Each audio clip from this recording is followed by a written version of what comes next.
The following is a production of DallasCowboys.com and the Dallas Cowboys Football Club. How about them Cowboys? Yeah! Go Cowboys! Let's go, baby! Are you ready for a break? Yes. Are you ready for a break? Absolutely. Ready for a break?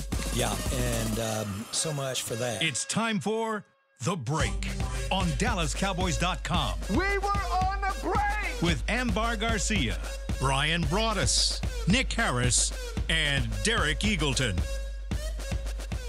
It is Monday, October 28th, 2024, Season 20, Episode number 56. Welcome to the latest edition of The Break. We are live from the SWBC Mortgage Studios at the Star, presented by LG. LG is the world's #1 OLED TV brand for 11 years and counting. See why at LG.com/OLED Evo. How's everybody doing this morning? Good. We awake? Yeah, feel a little bit better educated about what happened. Yeah. Got a few hours of sleep like everybody here, but got to get up, educate myself, and get ready for the day. So you saw some film, and I'm sure we got a lot we'll get into. There were so many things about that game, I think, that are worth discussing because it was really a tale of multiple quarters. Like, there were just series to series. Yeah, you're talking about these wild shifts from very, very poor football play to very, very good football play that happened throughout that game, and we'll get into all of it. I know what Amber's feelings are. I could tell by the way she was on the plane last night. This ain't going to be good. But remember, just pace yourself. You're all right. Take deep breaths. Professional. Yeah, Try take to deep stay breaths. Composed. Let's start first. Obviously, Cowboys get the loss last night. They lose 30-24 on the road on Sunday Night Football. Let's start with storylines of the game. What was the biggest storyline? Let's start off with you, Bryan. Yeah, there's a couple of things that I just the really bad third quarter of offense, I think, set you back. The 3 and outs. Mike addressed it last night post-game, talking about just didn't really give your defense any kind of a chance. I think the defense is, as we all understand, is being held together with gorilla tape and baling wire right now, with the way they're trying to play. The bad third quarter of offense, I think, really, really affected you in that second half there. They didn't have a really great plan for how to deal with Kittle. And this is what bothers me the most, and we talk about Amber always asks about practicing and things like that. You go into a game kind of understanding that they're limited maybe in some of the receivers that they have, maybe some of their weapons. No Brandon Ayuk. Deebo Samuel has happened to go to the sidelines every other play basically to kind of catch his breath. But it's George Kittle. It's Kittle. It's Mason. Mason gets hurt with a shoulder. Garendo, though, if you watch the draft show, and Derek, thank you for letting us have the draft show every year, because we talk about these types of players, and so to me, he fit in very, very well to what we were all worried about their ability to run the football. That was not going to be a problem, but you didn't handle the Kittle situation all that well. Donovan Wilson against Kittle, we all saw, is not a good, not a very good matchup at all. Especially if you allow Kittle to play from where you give him space, where you give him the ability to run, to operate, to move in routes. It's going to be a difficult cover for all safeties in the league, but especially Donovan Wilson. What was the adjustment late in the game when they started getting some stops? All of a sudden, you saw Jordan Lewis play a rep over there. Yeah, you saw Mukwamu play. You needed to treat him like a wide receiver. He was the one guy in this game. If this, for example, was Bill Belichick, New England versus Dallas, I'm not letting Jason Witten beat me in this football game. Everybody else could beat me in this football game. I'm not letting that guy beat me. And that's the thing with I look at it going into it, and you just say, well, that's unfortunate. Could have done better there. Brock Purdy running the football, his legs, and Ambar's been asking about this for your own quarterback. Where's the quarterback's legs? You saw what example last night, and if you watched a lot of NFL games yesterday, you saw quarterbacks taking advantage of plays that break down in their ability to run. And Brock Purdy hurt you last night with his ability to run, to pull it down, to make big plays. Heck, one time they've got it a screen defensed really well. He kind of like, I'm throwing that, whoop, up the side, up, right through the seam we go for about, 16 yards or so. So, yeah, defensively, there were some things that, but like I say, that group's getting held together. The offense is just wildly inconsistent. From series to series, It's difficult at times to watch, and then other times you study the tape and you're going, that's what you got to do. Yeah. But it's just that's kind of what your football team is right now.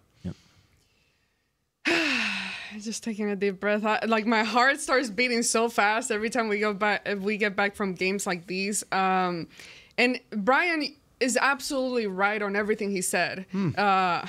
For once, no, but on the defense. But Derek, you can send a check to To Amber. you're right. No, you're right with everything you said. But right now, my beef is not with the defense. My beef here is with the offense, because you got to look at the list of items of issues, right? And prioritize where are your biggest issues coming from. You should have won that game. You should have won this game against the 49ers. You were very close. The defense gave you what they could give you, given all the circumstances, given the things that they're struggling with consistently, but they held it there. And they gave you a chance, but offensively, you screw it up again. And what is more, the reason why I get so frustrated is because you see those instances that Bryan pointed out where you know they can do it. You know the offense can put plays together and work positively and score and get to the end zone, but they just screw it up every time. And at key moments, like again, when the 49ers score that field goal and then the Cowboys get the ball back with like 3 minutes left in the game, you had all the chances, and then all of a sudden it took like, I don't know how long it took, honestly, but they were in and out. Yeah. And they could not do anything. And some of the decision making on some of those plays, I think, in my opinion, and I'll say it again, I haven't been a fan of McCarthy play calling. Some of the decisions that he made in this game, it makes me wonder. I'm like, considering like they don't have Brandon Cooks in the offense, considering the struggles that the O-line is having currently, but at the same time, some of those plays to Kevonta Turpin, it makes me wonder. I'm like, do you know your players well enough to where you're positioning them the best way? Like those long throws to Kevonta is just not a play that you would think should be structure for Kevonta Turpin. Like you would imagine some other type of players. So it's just a lot of question marks there that you're like, man, these games keep slipping away from you. And you've had, even in games like Detroit, where they got completely dominated, in the first half of the game, the defense still kept you in there where you had a chance. But again, the offense hasn't been able to step up. Dak is just, I've been defending him his whole career, but I'm at a point where I don't know what else to say. Like I can't find anything positive right now. And we can argue about the offensive line struggles all day long, but there are so many plays where that's all on Dak. That's all on him making the decisions that he's made. And again, you mentioned him using his feet. What the heck is going on? Like what? Yeah. Somebody needs to ask the question. I don't know if anybody in the media has asked that question yet, but it's like, why? Why?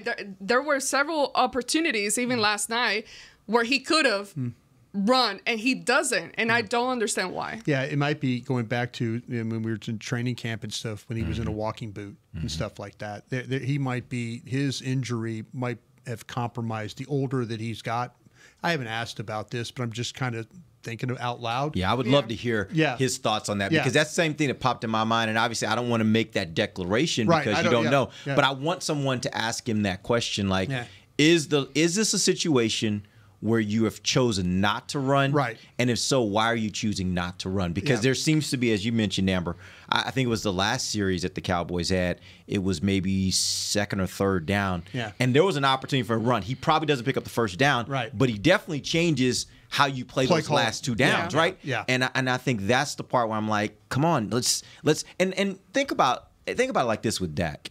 In my opinion, if you go all the way back to college Dak, and then to his early part, his game has always been predicated on, you can take me for granted if you want to, but if I take off running, Good luck trying to get me down, especially in the open field and you got one guy trying to get me down because I'm a big dude, right?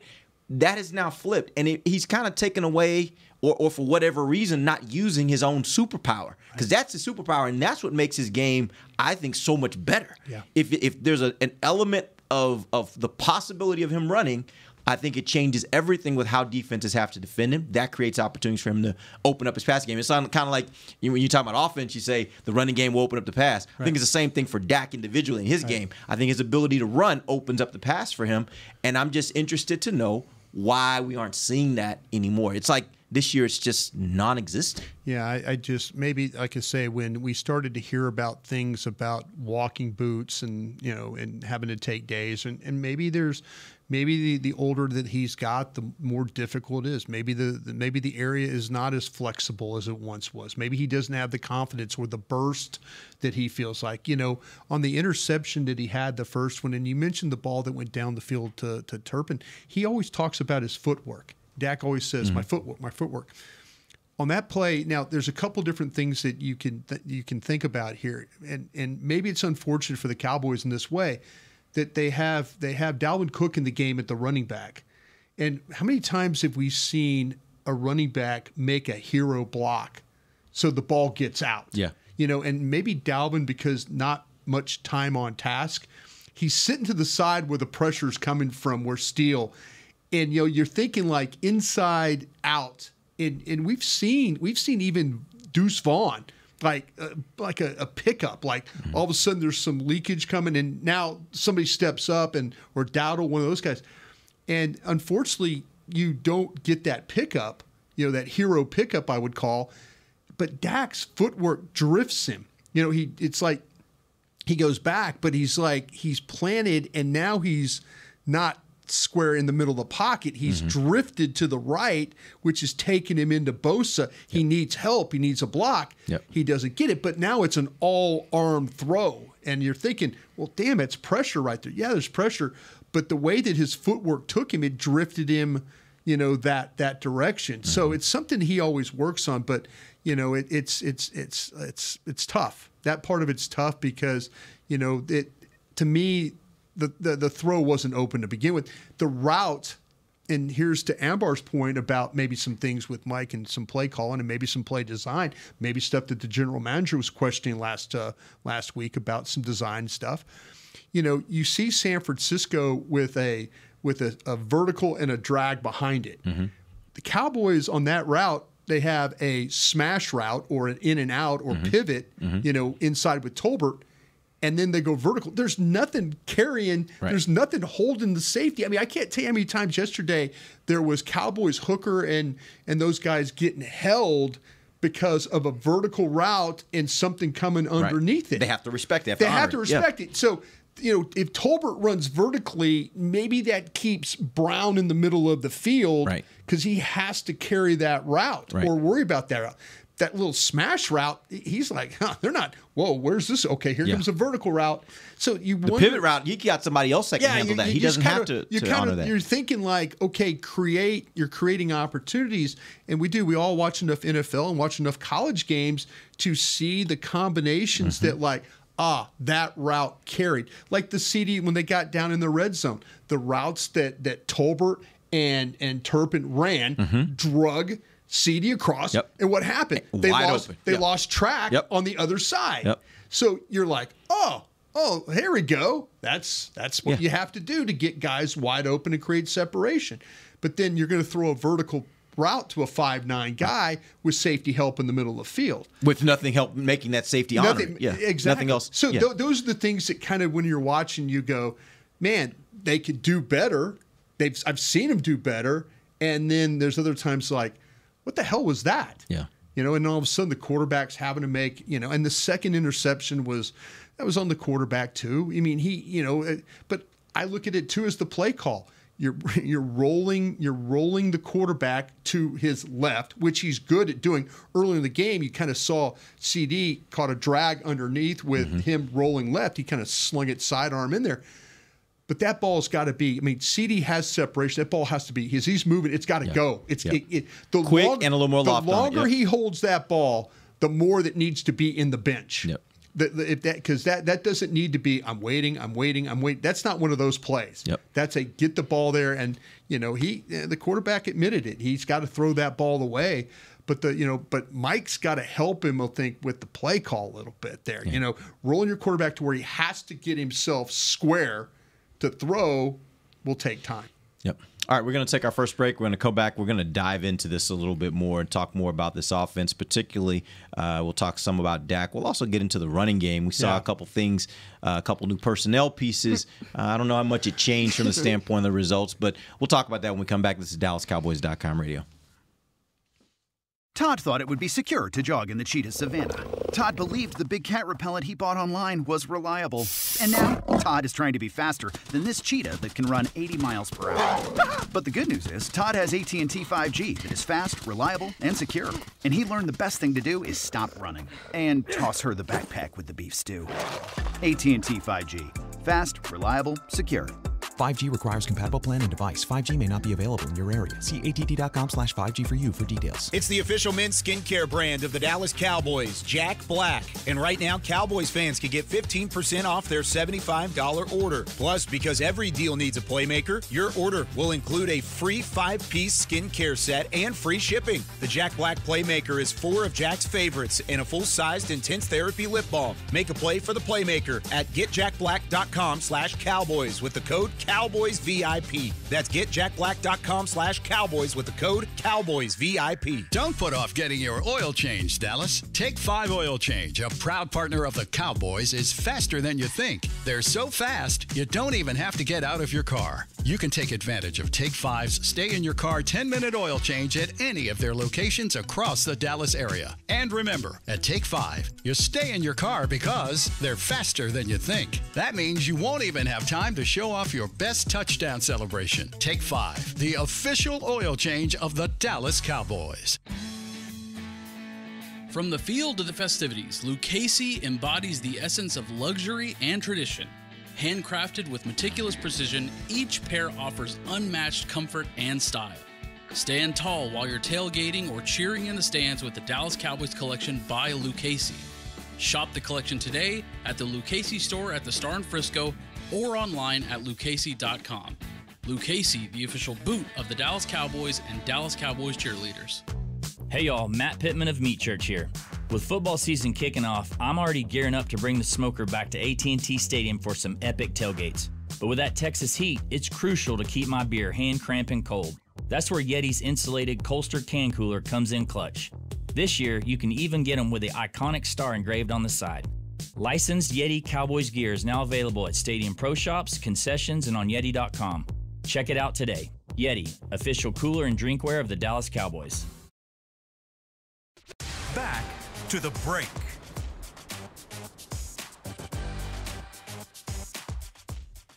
LG OLED Evo is the best TV in the game, but don't take our word for it. Digital Trends said the LG OLED G4 has the best picture quality they've ever seen. See it for yourself at lg.com/OLED Evo. Today is not the day, Derek, for you to be messing with me with little sleep and an embarrassing loss like that one.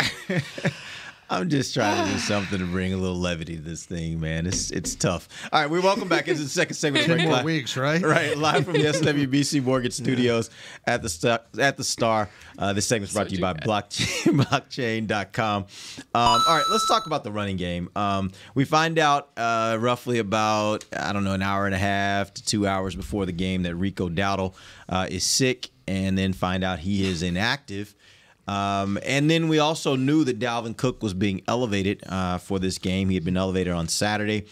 You look at it, and to be honest with you, I don't know that I could perceive a real difference. Zeke runs 10 times for 34 yards or 3.4 average and a touchdown. Although I will say, for Zeke's credit, there were some runs that I was like, that was a really good Aggressive. run. He had like 2 or 3 runs in that game that I was like, that was a really good run. Half of his runs were successful runs of 4+ yards a carry. Yeah, it was some good moments in there. Dalvin Cook had 6 carries, 12 yards, a 2.0 average. Yeah. And my question for you guys is, was there anything that you saw there that suggests to you Dalvin Cook should have been in there sooner, or that Dalvin Cook needs to be more involved in this offense from the standpoint of the running game? I wish we would have seen this like week 3 instead of what are we now? 9 Week 8 now? Are we heading into this week coming in week 9? Yeah. So we're halfway through the season. Yeah. So my point is, like, heading into week 9, we shouldn't have these questions around this guy that you picked up earlier on in the season, and now you're deciding to give it a go and try it out. Like, can I ask you a question real quick? Could maybe the reason why have been exposed? Brian talked about it a little earlier. You had the play where you wanted Dalvin to kind of make that pickup. Hero block. Yeah, but still. Yeah. Like, is there something to maybe the fact that maybe he wasn't ready because maybe he didn't know what he needed to do? And the last thing they could do is they're already having problems with protection up front. The last thing you want to do is bring in a running back maybe that doesn't know what the protections look like, and then you get your quarterback hurt. Could that maybe have been part of it? Maybe I'm stupid, and I'm sure some people listening will be like, yeah, you are. Don't listen to me. No, but to me, it seems like if you're a professional NFL player and you get paid in this league, it shouldn't be that complicated for you to understand the playbook and your assignments. It's not like there is a whole encyclopedia book of the things that you should learn. I mean, again, maybe I'm completely wrong. You're making these white eyes I'm crazy here. Playbooks are pretty big. They're big, but it shouldn't be that complicated for you to not get it in like a few weeks if you're studying and sitting there and learning and doing your job of what you're getting paid to do. But maybe I'm absolutely wrong, and it's a lot harder, and it takes you half a season for you to get in. Like, I don't know. I'm not over there. I'm not seeing those practices because we're not allowed to watch those portions. But to me, again, my opinions are based on the things that we do get to see and the things that are put on film and during a game day. So it just seems that we keep waiting so long to make certain decisions or to even find certain things out to the point where, okay, now you're sitting here wondering, like, the little hope that you had in this guy that was sitting in your practice squad now completely diminished. But again, I think the problem goes beyond who the running back is. I think this is just a collective thing with what the O-line is doing. And I feel like even going back to last year, we saw different running backs. Even with Tony Pollard, we knew that he could get the ball going and run, but it still wasn't happening. So I think there's of course, a good running back. You bring it in here, obviously it's going to show up some things, but I don't think that one person is just going to magically change the running game for you. Yeah, I think that, to me, when you look at it, these running backs are kind of all the same. I think Rico Dowdle probably better, and I shouldn't say all the same, but running styles very similar. You don't really have an explosive back that I mean, Garendo for them is got some explosiveness Dallas in that game last night. There weren't, usually they teams just don't respect their run. They play light box against them. They play neutral box, which talking about six, you're talking about 6 or fewer defenders down in there for the light ones, 7 defenders or less for the the neutral ones, and that's what they got last night. And if you look at Ezekiel Elliott, his success was when they played 6 or less in the box. And so Dallas just is having a little bit of some issues, and I say it with the respect of what Cooper Beebe is getting better as a run blocker. Yeah, last night he actually showed more of the pushing his guy to the next guy and then getting up. Yep. But there were a couple runs where they just didn't block Fred Warner. Yep. And you're like going, wait a minute, how can you have a running play if you don't block the best run defender? I think there's some scheme things that they're not really good at right now. I think they're struggling with some of the combination blocks, the second level blocks, the tight end blocks. You could maybe have Emmitt Smith back there running the ball, and it probably wouldn't matter right now. Yeah. You just don't have anything that you can really, hang your hat on and say, okay, if Dallas had to call this running play, they'd get 4 yards. You know, they just don't have that. There's just something always breaks down for them. Sometimes the backs don't see the holes. Sometimes they don't block the Mike linebacker. Sometimes they don't get the point of attack block with the tight end. You know, other teams have issues, but not to the level of the Cowboys have right now. Let me ask you this. I look at this offensive line, and I think 3 of the 5 positions are playing below the standard of what I would have expected for them. Sure. Particularly the right-hand side, right guard, right tackle, and then the left tackle. At this point, like, is this a situation? I know By the way, the left tackle wasn't terrible last night. Yeah, he wasn't as pass blocker. It was very refreshing that they tried to help him some. But I'm sorry, I didn't mean to interrupt. Yeah. But it was nice to see. I was worried for jailbreak. I was ready for just up the field. And I only saw that once or twice. Yeah, there in was. That game yesterday. He was his technique was much better. Yep. His hands, his feet. You know, I mean, he wasn't in bad body position. So that part of it was encouraging for me yesterday. Yep. I look at this offensive line, and I'm starting to wonder now. I know Dak has to take accountability for it because ultimately he's the quarterback. But I do think what I'm seeing right now from Dak is uncharacteristic. This is not what Dak typically is, and I do wonder how much the pressure has gotten to him. And pressure, I mean the pressure, the pass rush has gotten to him, not the other there pressure. was all kinds of pressures. Yeah, the pass rush. I wonder how much it's gotten to the point where, and you see this with quarterbacks sometimes, you're under duress so much that you start feeling duress before it's even there sometimes. And you press and you try to get the ball out a lot quicker. You sometimes make ill-designed throws because you're afraid the pressure is going to get there. And I wonder how much the offensive line and the woes of the offensive line are affecting Dak and the passing game more than even just the missed blocks. What do you guys think? Well, see, I'm starting to get annoyed with that argument because over the years, we've seen so many different, like literally everything has been changed around Dak. Like you've changed personnel, you've changed coaches, you've changed head coaches, you've changed quarterback coaches multiple times. Like there are so many different pieces that have changed constantly around Dak in order to cater the type of quarterback that he is. Now we're at the point in this career where he should be able to make the decisions, like a veteran guy decisions that he's not making. And it goes beyond, and maybe it goes hand in hand maybe with the whole running situation and maybe the mental aspect of it for whatever reason, if that is coming back into his mind, the whole injury situation. But again, thinking back of last year, we did see multiple positive run plays from him.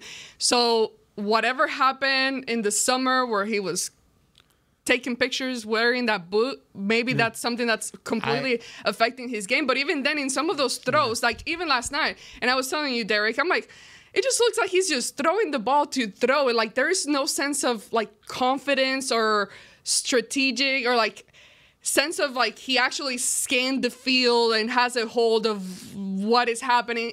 Some of those throws, it just looks like he's just throwing it and hoping that he gets lucky. So talking about your confidence, and I agree, completely incorrect. Help me out with the word. Uncharacteristic. Sorry, uncharacteristic. Yes. There you go. Thank you. Yeah. Of him. Yeah.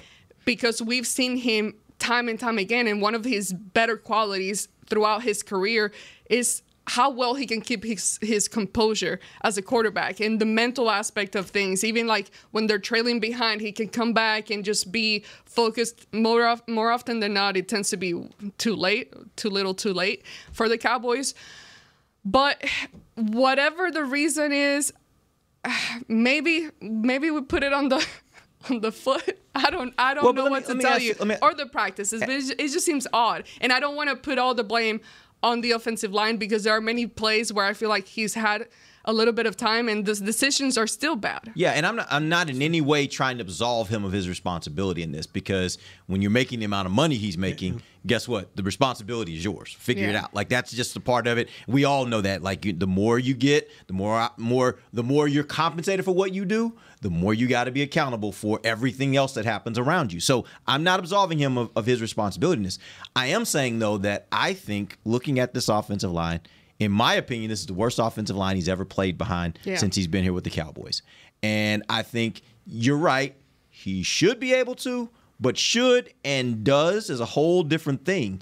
Maybe he's not able to overcome having this level of offensive line and still be able to be as productive as he's been in the past. That's all the point I'm making is maybe what we're seeing is that's not a recipe that works. Because, by the way, these are not different players. Like, Terrence Steele's been here. Yeah. He's just not playing at the level that he once did.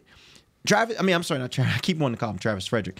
Zach Martin has been here. This is certainly not the level that he's played at. Mm-hmm. So it's not that they've all of a sudden just changed all the personnel. It's that the personnel that they've had, that they've relied on for the last several years, just isn't playing to the quality that you've come to expect. And I wonder if that has affected the quarterback's ability to be able to really stand in there and trust the fact that I know the right side's taken care of. I don't know that he feels like that right now. I don't know how he could feel like that right now, knowing what we've watched over there on that right-hand side of the ball. And maybe it's just my own line of thinking of where maybe I just hold him to a higher standard. And we've had this conversation off the air that maybe this is just the quarterback that he is, and he does need so many other pieces to be working around him in order for him to actually be successful at making all this. And real quick, if I can make this point out something. Last night during his press conference, talking after the game, and you guys know I always try to look at people's vibe and all that jazz.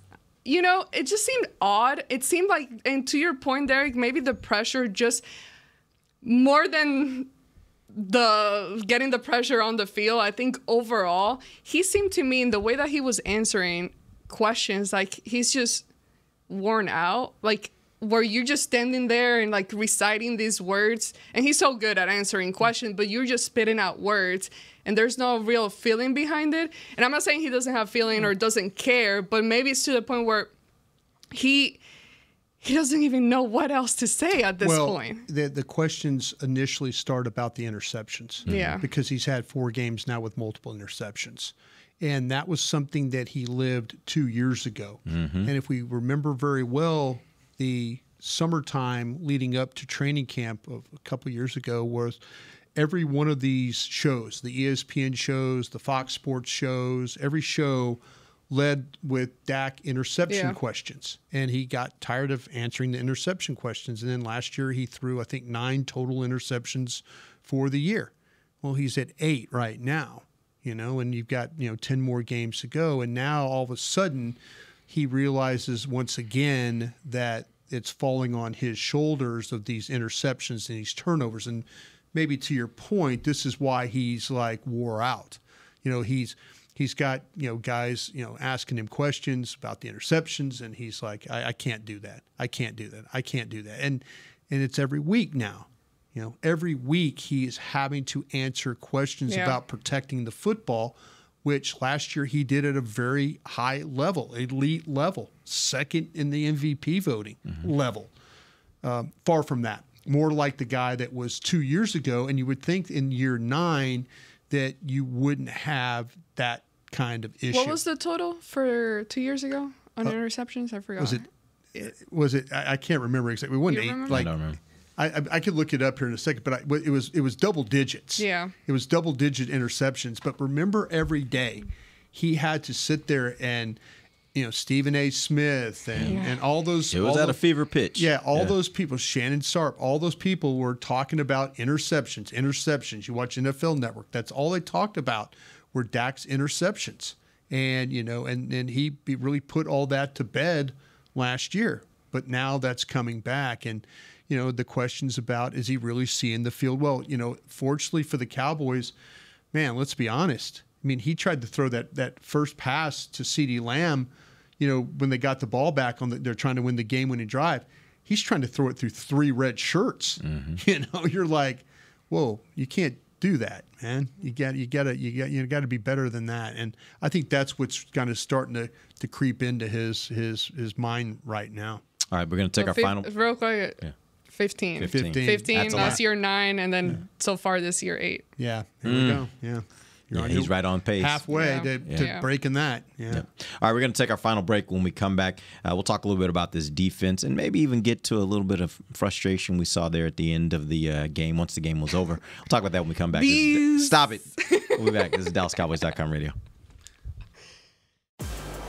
If you can't be at the stadium, there's no better way to watch your Cowboys than on an LG OLED Evo TV. That's because everything you see is more lifelike. Every play, every hit. I mean, you might as well be on the sidelines. That's how clear it is. It's all thanks to LG's legendary technology. Perfect black, over 8.3 million self-lit pixels. No one comes close. LG OLED Evo is the best TV in the game for a reason. See for yourself at lg.com/OLED Evo. They say champions are remembered, but legends are never forgotten. United Ag and Turf offers a winning lineup of John Deere equipment built to tackle any challenge on and off the field. Legendary John Deere tractors, combines, residential mowers, commercial mowers, compact construction equipment, Gator utility vehicles, and a full line of golf and sports turf equipment. United Ag and Turf, the official Ag and Turf equipment supplier of the Dallas Cowboys. Visit UnitedAgAndTurf.com to find a location near you. If you shout, "How about them Cowboys?" you have that undeniable passion that's the heart of Cowboys Nation. And if you like to drink Dr. Pepper, you love the unique blend of its 23 flavors.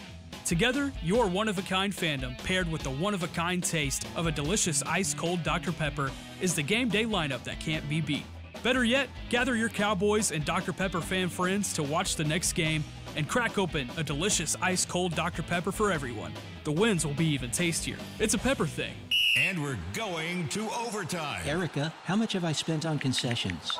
For questions about their money, Dallas Cowboys fans can turn to Erica, the virtual financial assistant in the Bank of America mobile banking app. Learn more at bankofamerica.com/Erica by your side. Bank of America, official bank of the Dallas Cowboys. Erica responses may vary. Digital tools featured require downloading the mobile banking app and may only be available on select mobile devices. Erica is a mobile feature only available in the English language. Your chat may be recorded and monitored for quality assurance. Message and data rates and additional terms may apply. Bank of America, N.A., member FDIC. Todd thought it would be secure to jog in the cheetah savanna. Todd believed the big cat repellent he bought online was reliable. And now, Todd is trying to be faster than this cheetah that can run 80 miles per hour. But the good news is, Todd has AT&T 5G that is fast, reliable, and secure. And he learned the best thing to do is stop running and toss her the backpack with the beef stew. AT&T 5G. Fast, reliable, secure. 5G requires compatible plan and device. 5G may not be available in your area. See att.com/5G for you for details. Back to the break. AT&T, connecting changes everything. Welcome back. Final segment of the break, live from the SWBC Mortgage Studios at the Star. Let's finish this thing strong. Let's talk about the defense. Last night, San Francisco rushed for 223 yards without Christian McCaffrey and without Mason, who was their starter going into the night. He left at, about halftime, a little after halftime? Yeah, the shoulder problem, yeah. And Garindo came in and did a really nice job. Really good game for him. They still rushed for 223 yards, an average of 6.2 yards per carry, 2 rushing touchdowns. Explosive. They only had 70 at the half. They only had 70 rushing yards at the half. And I thought, okay, Dallas, this is, you in that game you got and the you lead. give up 140 yards on the ground at the end of that game. I'm like, okay, that would be a win. And that's typically a high number, but that would still be a win. To then end with 223, what happened in the second half as far as the rushing game and the rushing defense that put them in that situation? Yeah, if you really, like I say, they got into a situation where they were having to sell out. And the 49ers offensive line, I thought, did a really nice job when it came to they're always going to give you problems with the movement because they're always going to get the extra blocker. They're always going to find a way to get a motion guy over. We talked about condensed formations and how that helps them with their block and stuff. Their offensive line did a really great job of, and there were some good snaps with Mozzie Smith. There were a couple of times where he was a little bit violent. They needed Oso Digizua to be a little violent in there. They got gashed on some runs where they were gambling a little bit. What happens is you get Wilson goes one way, and then Kendricks goes the other, and they're gashed inside because they've got things pinned. They got everybody pinned inside, and they got a kick, and now they've got an alley. And there were a couple of times where it was trying to play downhill, trying to control blocks, not controlling the blocks, but all of a sudden now you have one guy on one side, one guy on the other, and now you have this natural alley where, we always talk about fits and finish and stuff.